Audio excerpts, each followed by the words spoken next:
Hello everyone, good morning and welcome to my channel Saksham Stree. कैसे हैं आप सब लोग? आई होप आप सब लोग अच्छे होंगे और अपनी पढ़ाई बहुत ही ज़ोरों शोरों से कर रहे होंगे। TRD 3.0 का एग्ज़ाम बहुत ही ज़्यादा नज़दीक आ गया है, तो आप लोग तैयार हैं ना? और आपको पता है अभी नॉर्मलाइजेशन भी लागू हो जाएगा। बहुत सारी कठिनाइयाँ आने वाली हैं, रास्ते में बहुत सारी अड़चनें आने वाली हैं, पर फिर भी हमें टिके रहना है, हमें घबराना नहीं है। हमें अपनी तैयारी पूरी करनी है, अपनी कमर कस के रखनी है और अपना बेस्ट देना है। फिर आगे जो होगा वो भगवान के हाथ में होगा। आज मैं अपना फुल डे रूटीन आप लोगों के साथ शेयर कर रही हूँ। देखिए, सबसे पहले मैं पूजा कर रही हूँ। यहाँ पर मेरा सारा काम सुबह का हो चुका होता है।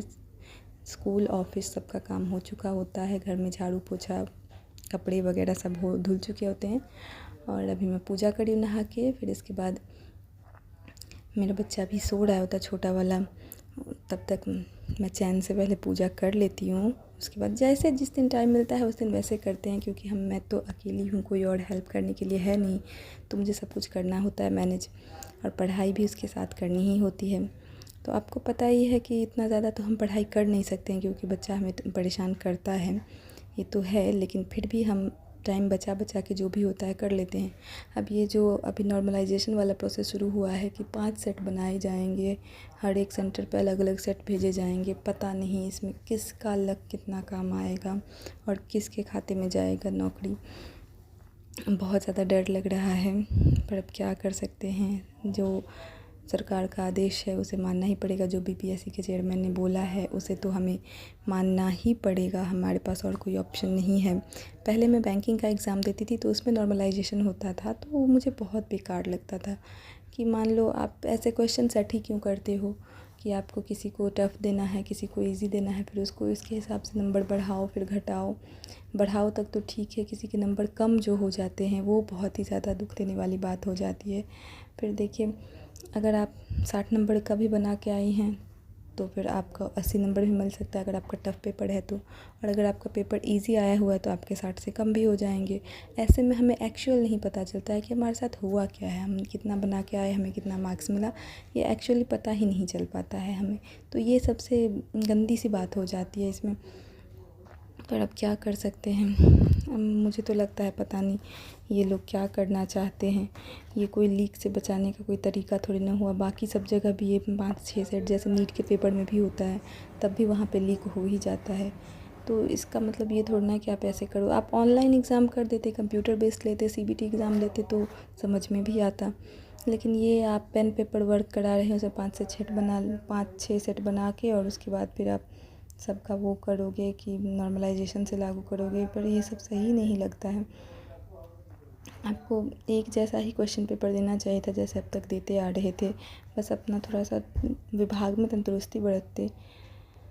अब देखो क्या किया जा सकता है। अब हो सकता है TRD 4 में कहीं ये लोग नेगेटिव मार्किंग भी इम्प्लीमेंट कर दें। हमारे टाइम में तो लगता है सारे ही इम्प्लीमेंटेशन हो जाएंगे, पता नहीं।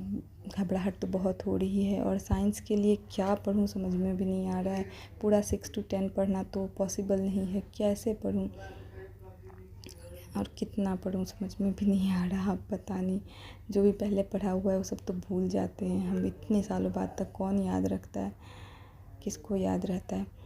अब फिर से रीस्टार्ट करना पड़ रहा है, अब क्या करें कुछ समझ में नहीं आ रहा। ऊपर से कंपटीशन इतना टफ होते जा रहा है। अगर नेगेटिव मार्किंग मान लो इम्पोज हो गया तो उसके बाद तो हमें जितनी ज़्यादा पता होगी कि हम श्योर होंगे 100% एक्यूरेसी मेंटेन करके चलनी पड़ेगी, क्योंकि नॉर्मलाइजेशन प्लस नेगेटिव मार्किंग दोनों मिलके तो हमारा बंटाधार कर देंगे। यहाँ पे क्या है कि आप तुक्का मारोगे ना, तो 20 क्वेश्चन में से अगर आपके 6 क्वेश्चन सही हो रहे हैं तो आपको 6 मार्क्स तो मिल जाएंगे। लेकिन बाकी के जो क्वेश्चंस गलत हुए हैं, एक्यूरेसी जो आपने मेंटेन नहीं की, उसके चक्कर में आपके नंबर कटेंगे भी। और एक्यूरेसी किसी ने अगर मेंटेन की है, अगर किसी ने 60 के 60 ही बनाए और 60 सही है, तो उसके आगे नंबर बढ़ने के चांसेस होते हैं। यहाँ मैंने आप लोगों को दिखाया कि मैंने अचार बनाया थोड़ा सा, और धूप तो निकल नहीं रही अभी आजकल, तो फिर उसकी वजह से अचार थोड़ा सा ख़राब भी हो गया था। और मैं कपड़े फोल्ड कर, मेरा छोटा वाला बच्चा सो रहा है, बड़ा वाला स्कूल गया हुआ है। अभी उसकी स्कूल फुल डे हो गई है, तो मैं उसे बहुत ही ज़्यादा मिस कर रही थी। पूरा दिन वो मुझे परेशान करता रहता था।